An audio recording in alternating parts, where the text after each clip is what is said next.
Hello, Informed Crows. I'm John from the Haunt Informer, and today I'm going to tell you about my experience at the Bates Motel and Haunted Hayride located in Glen Mills, Pennsylvania, and I'm going to tell you all about my 2022 experience. So I went to the Bates Motel and Haunted Hayride on a weekday. I went on a Tuesday in October, and I'm happy I did because it wasn't as busy as it would be on a weekend. It gets very busy on the weekends because this is a very popular attraction. And this is located in Glen Mills, Pennsylvania, and it's not hard to get to. You just get off one exit and you just keep on going. It's not very hard. You can easily do it on your GPS, so that's a good thing. It's not hard to find. And once you approach it, you can definitely see the facade of the Bates Motel in the parking lot, and they have flares on the ground, and they have people telling you where to go, and you turn left into it. So, not hard to find. So once you pull in and park, the parking is free, which is really nice. They have attendants telling you where to go, and there's a whole bunch of different spots. You can park to the left and the right. There's a whole bunch of spots. Plenty to park at. So, past that, you will then see if you are VIP or general admission. If you're general admission, you'll go through one area. If you're VIP, you'll go through another. And everybody goes through metal detectors. You have to take the things out of your pockets and make sure everybody's safe. And they ask you if you have any weapons. And of course, I didn't. So I went through the whole screening process and everything was fine. And then they take you over to the line and you walk right through this line. You walk to this table and this lady has the VIP tickets and the general admission ones, and she asked you if you're VIP, and you show her your QR code, and she scans it, and she gives you the appropriate ticket. And for the general admission tickets for Bates Motel, you do not keep them. They actually rip them off every time you go through the different attractions, so by the end of it, you don't actually have a ticket. If you get a VIP ticket, it has really nice artwork of the Bates Motel on it. It says VIP ticket, and it says the number of the year, like this year it'd be 2022. And it looks really nice. I have ones from the past when I went, and they're really cool. So I really like that design on there. So, and the way it works this year is after you get your ticket, you'll go right to the hayride line. That's the very first thing you do. You cannot just go to the motel or the trail. You have to do the hayride first.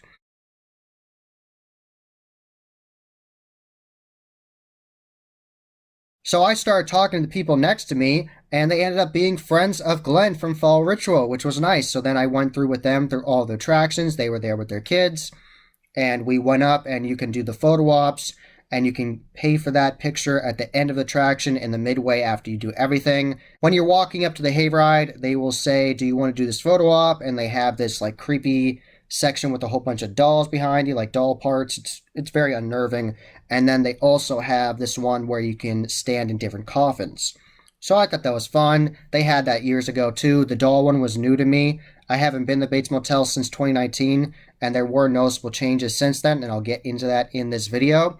So after that, you go right to the hayride, and what was very smart and effective was they were loading wagons before any of them actually moved through the attraction. So they had at least 4 wagons full of people ready to go before the operations actually started of putting them through the hayride scenes, which was very smart. And you start driving through, and you go past these great big metal gates, and on the metal gates they have the Dragon Legends heads from Distortions Unlimited, which looks really neat. They have multiple colors, different colored dragons, so they have like red and yellow and blue, lots of cool dragons.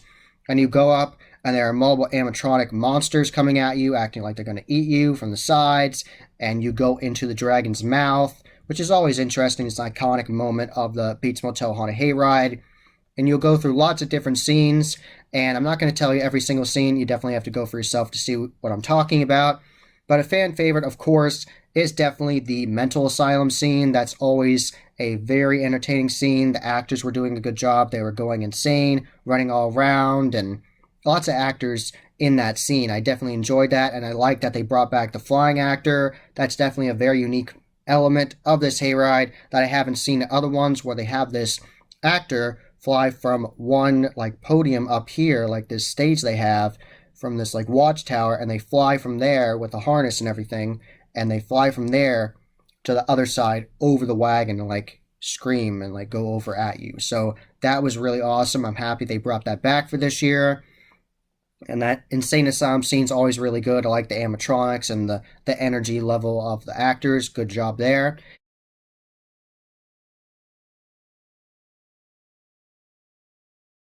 And of course, the waterfall section with the giant rock monster that custom fabricated is absolutely beautiful. That's definitely one of the most jaw-dropping scenes on the entire hayride. I'm always impressed by that. I'm like, wow, there's actually a real waterfall going on here, and they have this massive rock monster they build, and that scene is very cool. They did a good job with that, and they had some characters coming after you there. And another brand new scene for this year was a Wild West town, and you go past a whole bunch of different facades of different businesses. One that I liked the most was the barber, and they had the ribbon of like the red and white and blue like spinning around, and there was a character in there like a prop of a dead body where his throat had been slit by like a razor, and I love that attention to detail. Like you'd look at every different shop and they'd have all different names and detailed inside of the different rooms. And so you keep on going through the scene, you get to see all these awesome facades of these shops and this giant bar, and it's very interesting. Excellent set design right there. They definitely spent a lot of time building that, and the characters start coming after you, and they are wearing costumes that would be appropriate for the Wild West. They go with the theme, which I really liked, and you go past this shack, and like guy kicks a door open, comes after you, and it was a lot of fun. I really like that. Easily my favorite scene on this entire hayride is the sawmill, where when you look to your left, you'll see this girl actually getting cut in half by this saw, and it's a really crazy effect, and how the table moves and everything. Very well done. And then you look to your right, and this crazy chainsaw scare actor comes after you. She's coming after you, and she takes the chainsaw and she puts it on this metal bar, and it's sparking, and that's awesome. And she comes after the wagon and revs it right next to your head, and that's awesome. Really good job of those scare actors. Really enjoy that scene. Definitely my favorite of the whole thing. So you definitely have to go see the Haunted Hayride for yourself. This is a very impressive hayride. There are a lot of massive sets, a lot of cool effects in there. There's lots of different animatronics. You get to go through the Bates Motel. Definitely check it out. And I definitely want to tell you that this is more of a family-friendly event. Don't go in thinking you're going to get terrified, because this is trying to be more family-friendly, where they have really cool sets and some parts are gory and over the top, but overall it's more family-friendly. I saw a lot of kids going through this with their families, so this definitely is more of a family-friendly event. If you want to go to like a haunt that's like in your face, like, oh my gosh, I'm so scared the whole time, this is not the attraction you want to go to, because they are trying to be more family friendly. And I saw kids ranging from like 7 to like 13 going through this, and they liked it and they had a good time, but they weren't particularly scared. Sometimes there'd be some startle scares that got them, but overall they were just laughing and having a good time. So if that's what you want, have a fun family night out, fun spooky family fun night out, this is the place to go, where your kids won't get too terrified and you can introduce them to haunts, especially with this hayride. And the last scene of the Haunted Hayride is always really interesting, because you get to see the Headless Horseman, and they have an actor portraying the Headless Horseman and ride a horse, and the horse gets right next to the hayride, and I always think that's super neat to see, very awesome to see in person. And then they walk back into the corn, and that's the end of the hayride. You get off and you go directly to the trail.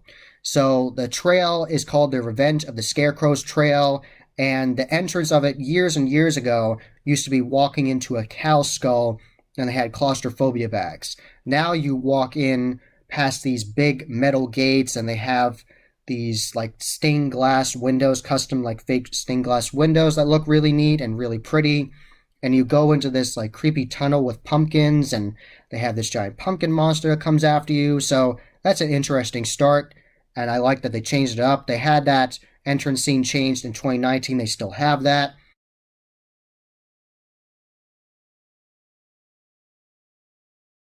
They still have the snake barn scene, so if you're scared of snakes, that definitely will mess with you. And lots of different scenes encapsulate on this. Sometimes you're outside, sometimes you're inside with different shacks and barns you go through. I really love that clown scene. It's incredibly detailed. And like I said, I went on a weekday. I'm very happy I did, because I got to take my time walking through that and see all the impressive props in there. Lots of props from Creepy Collection of clowns, and they look awesome. And there's so many of them in there, and you're like, which one's real? What's going to happen? And then clowns start coming after you, and they have cool clown animatronics coming after you as well. And I like the whole facade, and I like the new animatronic they had from Poison Props, where the one clown's going crazy and his tongue's sticking out, and he pushes the TNT box, and the box actually opens, and this burned, charred corpse of a victim comes out of the bottom, and there's like strobes on it. That was really neat. I really like that effect. I saw it at the Transworld Haunt Show. I have that video linked in the corner of my whole walkthrough of the Poison Props animatronics for this year. And I saw that and I was like, that's super neat. I hope I see that at a haunt this year. And I did. So I'm happy that I saw that. That is a very cool clown scene, very custom, lots of interesting props they have in there and different animations. So you definitely have to check it out for yourself. It is really cool. So really enjoyed that. That's definitely one of the highlights of the entire trail for me because it's so well done. One of the shacks has theming of bugs coming after you, and they have like these giant spiders, and it's very interesting. And the character in there is like warning you about it, so that was neat. And it's definitely interesting to see the different animatronics they have. They have one part where there's animatronics of like multiple like wild boars like ripping a guy apart, and very interesting. So definitely lots to see on that trail. Near the end, there's an interesting swamp scene where they have animatronics of gators coming after you, and they have mobile characters coming after you as well. And I really like that graveyard they have in there where the actor will actually fly over you in the mausoleum. That's really awesome. I like the energy of the characters in there. So there are a lot of really neat scenes on this trail. Definitely put a lot of time and effort into set design there.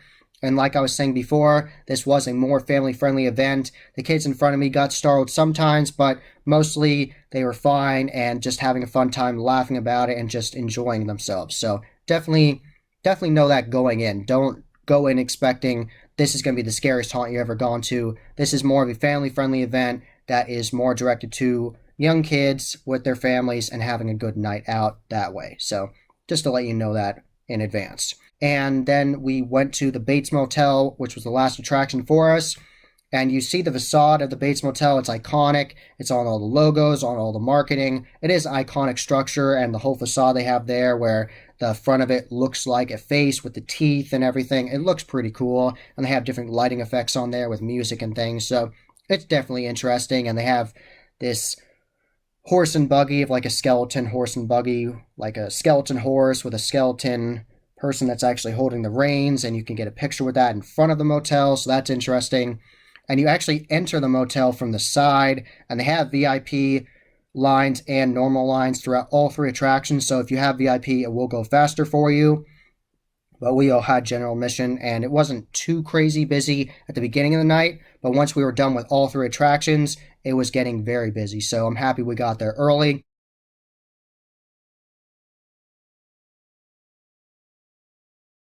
So we went through the side of the Bates Motel, and this place had changed a lot since I've been through in 2019. They added a lot more animatronics, a lot of animatronics and poison props coming at you from all over the place. Definitely sensory overload with that. Tons of animatronics, so definitely know that going in. And the first scene was brand new for me because originally back in 2019 it was like a torture chamber, and this crazy nun would come after you, and there was like faux spikes above you. It was all foam and it was all safe, but they had this dropping ceiling with this like gory body on there, and it was really interesting. I like that scene. But now it's more like a motel, like you're actually checking in and you walk in, it's like an elevator and characters coming out of the elevator at you. It is not a motion simulator. You just walk in and it looks like one, and you go down this hallway with a whole bunch of doors, and it's interesting. It's a cool first scene, and you keep on weaving your way through. And I got to see the new dentist scene. They have the crazy dentist in there, and he actually had really awesome makeup on. It looked like he had mobile rows of teeth on his face, so he had one on like his forehead and his mouth, and it looked really interesting. And the makeup was really cool on there, and he was like drilling this body and telling me he was working on his patient, and it was his prized possession, and that was really cool. I liked that.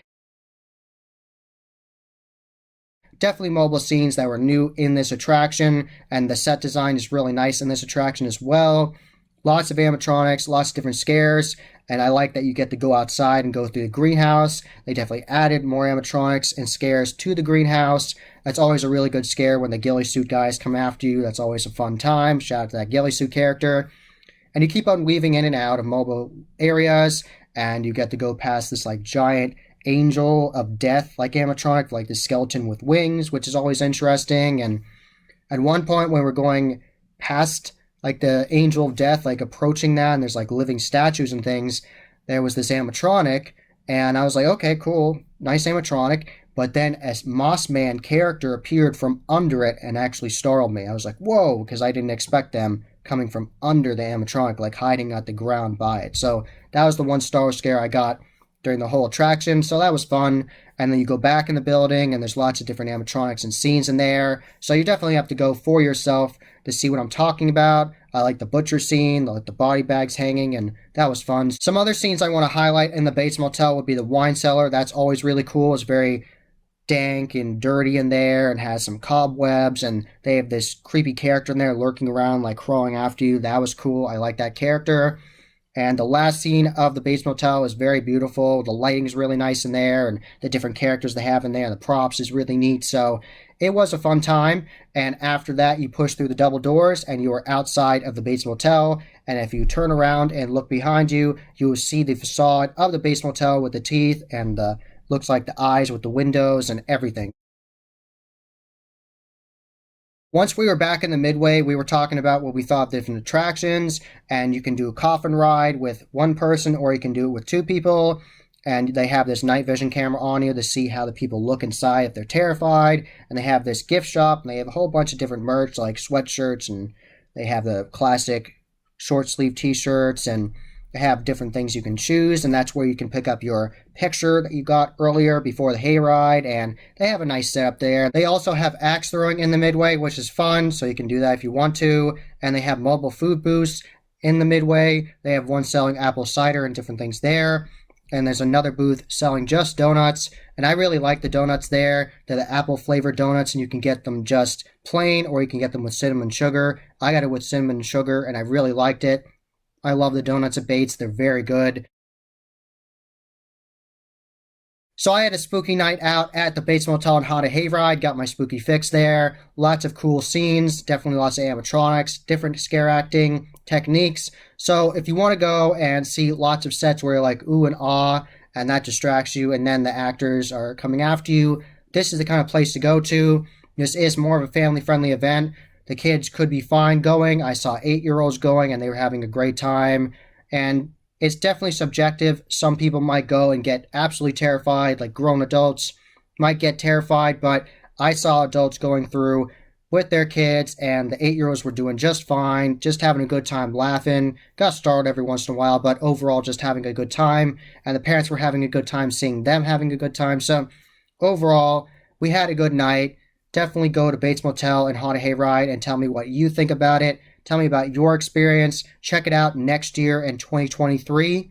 And thank you for watching. That was the Haunt Informer. I hope you enjoyed. Subscribe and hit that bell icon so you get a notification every single time I put up a new video. Give this video a thumbs up and share it with your friends. And I am on social media. I am on Instagram, Facebook, and Twitter. You can find all that linked below. And tell me in the comments, what did you think of Bates Motel and Haunted Hayride this year in 2022? And have you gone in the past? And what do you think of it back then too? Tell me all about that down in the comments below. And as always, happy hauntings.